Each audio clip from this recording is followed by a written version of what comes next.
So since white people keep digging holes to punish black people and end up falling into them every single time, let's discuss healthcare. So US healthcare became expensive and exclusionary because policies were deliberately designed to keep black people out first. Like New Deal labor carve-outs that excluded domestic and agricultural workers from Social Security and health benefits. Then we have World War II wage controls that led to employer-based insurance, mainly benefiting white industrial workers, and the Hill-Burton Act that funded segregated hospitals for decades. Creating a system where healthcare was tied to job status, geography, and race instead of being universal. But those same choices later boomeranged when unions weakened, manufacturing jobs disappeared, and costs exploded, leaving millions of white Americans uninsured or underinsured. While states rejected Medicaid expansion out of racial resentment, private insurers were protected instead of regulated, drug prices were left unchecked, and for-profit hospital systems consolidated power, making routine care unaffordable for anyone without elite coverage. Now, the end result is white Americans having to drive to Mexico or Canada for dental work, insulin, surgeries, and prescriptions because a system built to deny black people equal access rejected universal care on purpose. And, and by choosing racial hierarchy over public good, lawmakers punish black communities first and then trap their own descendants in the same overpriced, corporate controlled healthcare mess they refused to fix when equality could have saved everyone. And this reminds me of a video that I seen of a girl saying white women go into the medical field for the same reason white guys go be police officers. And they was so goddamn right for them graves. So next time you see somebody wondering, why doesn't America have free healthcare? Why isn't American healthcare affordable? Send them this video to remind them. It's because white people hate black people again. Like everything else, right? So now we're going to discuss the deadbeat dad myth, where it comes from, and why it was forced onto black families. You did? And this is just post-slavery because during slavery, you can just Google that, right? Like, family separation. That's where the deadbeat dad myth comes from. Like, obviously, duh. Like, what the fuck? Everybody was getting sold all over the fucking world. Duh. The daughter might be sold to a different family than the mom, and the mom might be sold to a different family than the dad. That's where the deadbeat dad myth comes from there. But post-slavery, why it continued. Let's talk about that.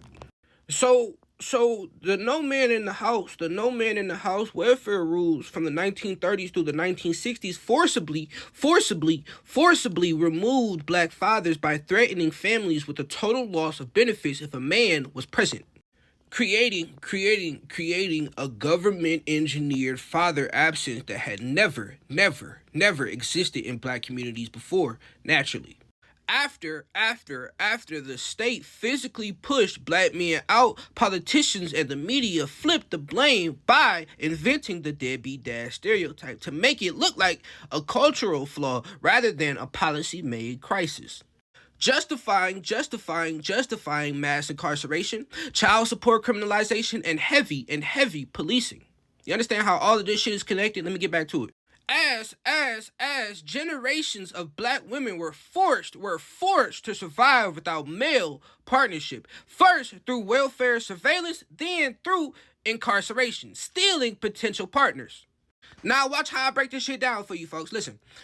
This survival mindset gradually transformed into the modern "I don't need a man" attitude that many black women have today, which feels empowering to them, but was shaped by conditions imposed on them. The painful truth is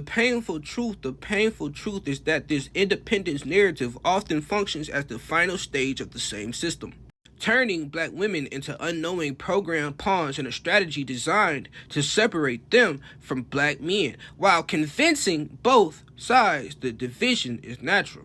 You dig? This is all part of the plan to get rid of black people. You dig? White people will swear up and down that they not racist, and then everything that they like is rooted in racism, or everything that they say is racist stereotypes or racist rhetorics.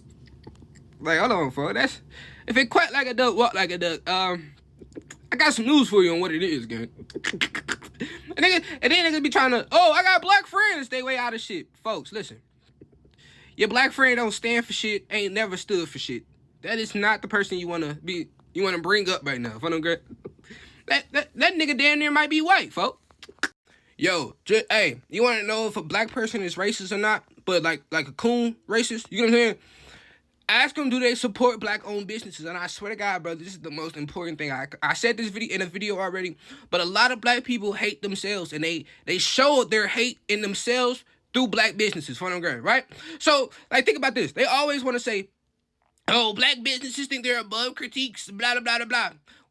Why are you so much more disrespectful in your critique of black businesses than you are of white businesses? Like when Target rolled back all of them DEI policies, everybody was super respectful, nice, calm, collected.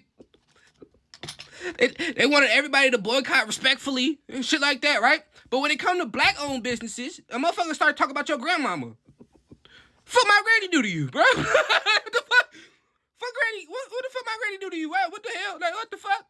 They motherfuckers get to talk about your mama. They super more disrespectful in your critique of fellow black businesses. You know what I'm saying? Than you are of white businesses. And you'll critique a white business and still be in the white business the next day. That's confusing to me. Because you'll critique a black business and literally never go back. Like, what the fuck?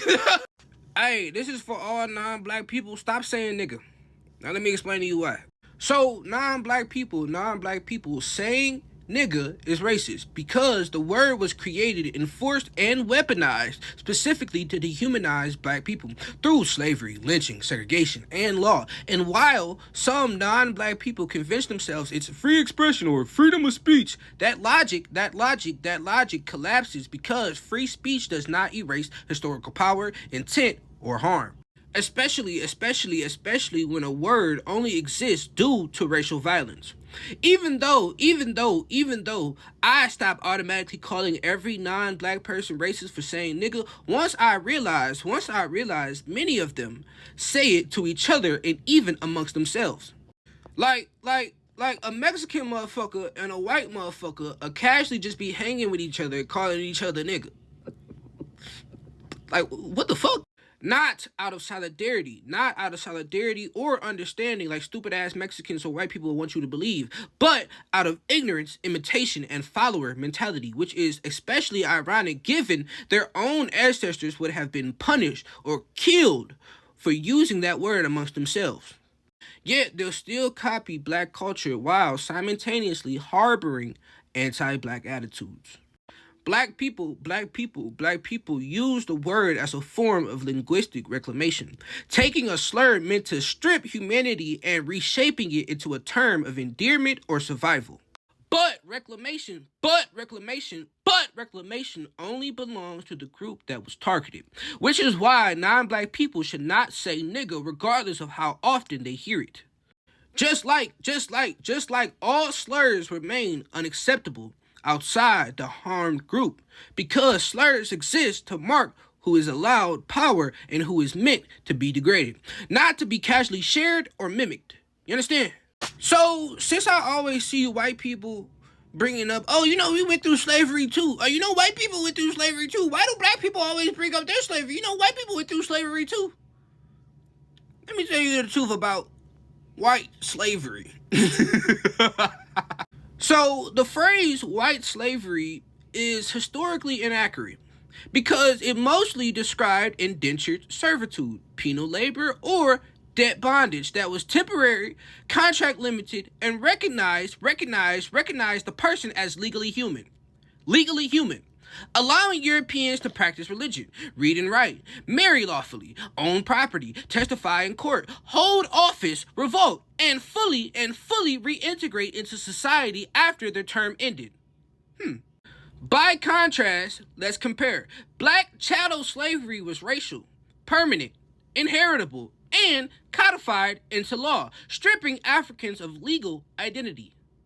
criminalizing literacy and African religions, banning legal marriage, enslaving children by birth, and enforcing total economic extraction through violence with no legal exit.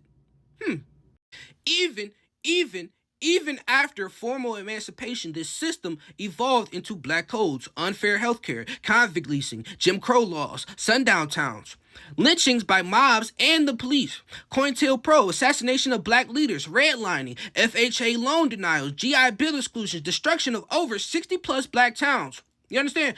The crack epidemic. Oh, I'm not done yet. And that was supported by the CIA. Then we have mass incarceration. Then we have school segregation. Then we have land theft from black farmers. Then we have paper genocide. Then we have media demonization. And the nonstop refusal to grant black people reparations. And modern labor exploitation. Jesus Christ. And that ain't even everything. While Africa itself continues to suffer resource extraction from Europe and Asia still to this day, debt dependency from Europe and Asia still to this day, and corporate control from Europe and Asia still to this day that suppress development and sovereignty. Now, because of these fundamental differences, please tell me how the fuck can black slavery and white slavery ever be compared? One system functioned as severe labor exploitation within citizenship, while the other was a civilizationally destructive caste system whose consequences still shape global inequality to this day.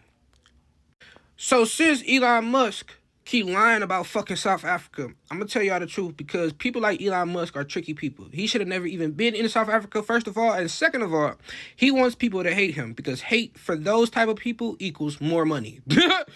South Africa's post-apartheid laws are not anti-white, but constitutionally mandated remedial policies created after 1994 to undo the effects of apartheid laws.